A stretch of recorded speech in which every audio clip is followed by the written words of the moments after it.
Very good evening. In this video, I am explaining the four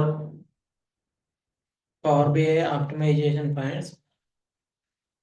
మనం power BI reports ను ముఖ్యంగా 4 levels లో optimize చేయవచ్చు. అవి database level, data model level, report level and power BI service level. ముందుగా నేను database level గురించి చెప్పబోతున్నాను. ఈ పిక్చర్ లో చూపించినట్లు మనం వేరియస్ లెవెల్స్ లో మనం రిపోర్ట్ ను ఆప్టిమైజ్ చేయవచ్చు. ముందుగా డేటాబేస్ లెవెల్లో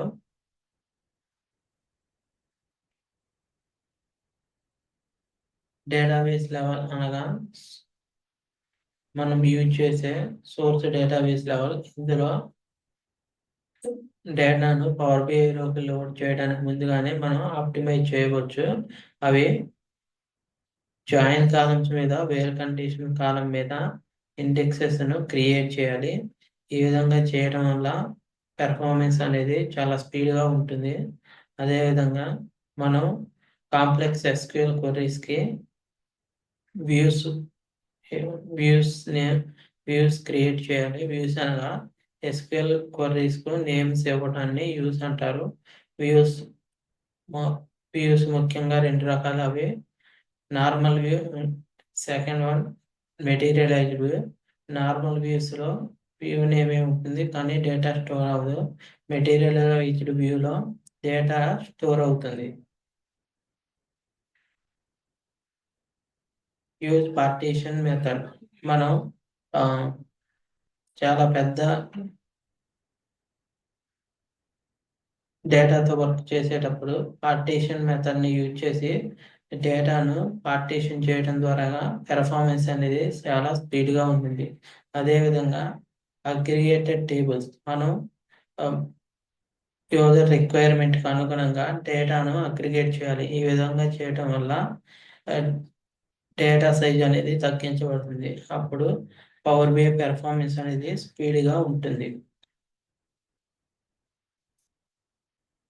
చాలా వరకు డేటా ట్రాన్స్ఫర్మేషన్స్ ను డేటాబేస్ లెవెల్లోనే చేయాలి. ఈ విధంగా చేయడం వల్ల సార్టింగ్, ట్రాన్స్ఫర్మేషన్స్ వంటి ముఖ్యమైన విధులన్నీ డేటాబేస్ లెవెల్లోనే జరుగుతాయి. ఆ విధంగా చేయడం వల్ల పవర్ బిఐ మీద లోడ్ తగ్గి పెర్ఫార్మెన్స్ అనేది స్పీడ్గా ఉంటుంది. డేటాబేస్ లెవెల్ తర్వాత మనం డేటా మోడల్ గురించి చెప్పుకోబోతున్నాం. డేటా మోడల్ లెవెల్ అనగా డేటాని మోడల్ చేసే లెవెల్. ఇందులో మనం ముఖ్యంగా డేటాని star schema data model use చేసి డిజైన్ చేయాలి. స్నోఫ్లేక్ స్కీమా యూజ్ చేయడం వల్ల పెర్ఫార్మెన్స్ అనేది స్లోగా ఉంటుంది. మనం మెనీ టు మెనీ జాయిన్స్ ను అవాయిడ్ చేయాలి. ఈ మెనీ టు మెనీ జాయిన్స్ ఉండటం వల్ల పెర్ఫార్మెన్స్ అనేది స్లోగా ఉంటుంది. అదేవిధంగా బై డైరెక్షనల్ ఫిల్టర్స్ ను, హై కార్డినాలిటీ కాలమ్స్ ను రిమూవ్ చేయాలి. ఈ high cardinality columns by directional filters ఉండటం వలన పెర్ఫార్మెన్స్ అనేది స్లోగా ఉంటుంది. అన్నెసెసరీ కాలమ్స్ ను, అన్నెసెసరీ డేటాను ముఖ్యంగా ఫ్యాక్ట్ టేబుల్స్ నుంచి డిలీట్ చేయాలి.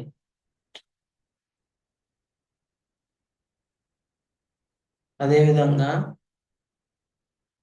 మొత్తం కాలమ్స్ కు ప్రాపర్ డేటా టైప్స్ ను అసైన్ చేయాలి.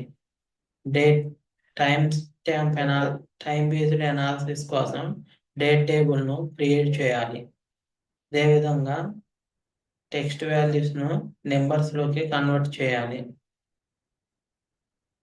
టైమ్ స్టాంప్స్ వాల్యూస్ ను డేట్స్ లోకి కన్వర్ట్ చేయాలి.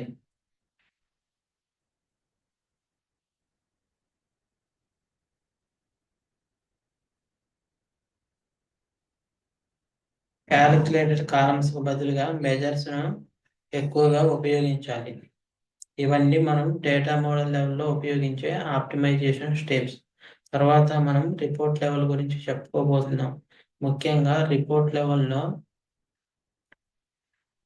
రిపోర్ట్ పేజ్ మీద నెంబర్ ఆఫ్ విజువల్స్ ను సాధ్యమైనంత వరకు తగ్గించాలి.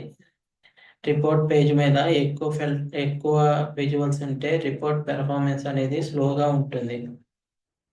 అదేవిధంగా రిపోర్ట్ తో ఇంటరాక్ట్ అవ్వడం కోసం buttons drill throws, drill downs, book marks ఎక్కువగా యూజ్ చేయాలి. స్లైసర్స్ని ఎక్కువగా యూజ్ చేయటం తగ్గించాలి. ఫిల్టర్స్ను యూజ్ చేయాలి.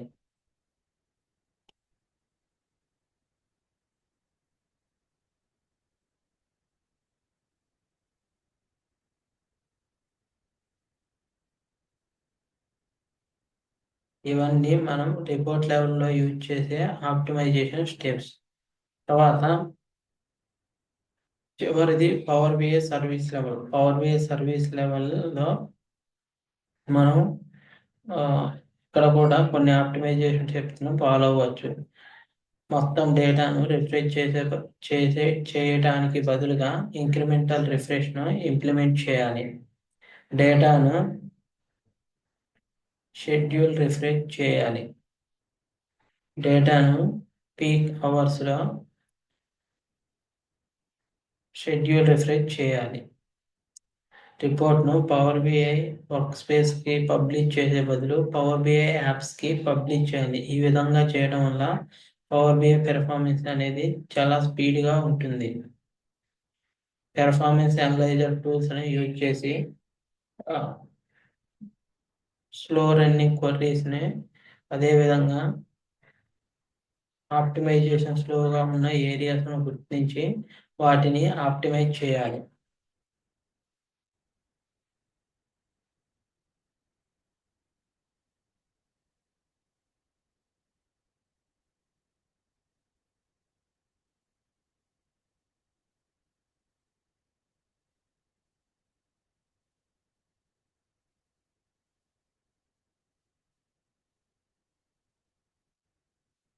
ఈ స్టెప్స్ అన్నిటిని ఫాలో అవ్వడం వల్ల మనం రిపోర్ట్ పెర్ఫార్మెన్స్ను 2-3 గంటల నుంచి 5 to 10 minutes వరకు తగ్గించవచ్చు.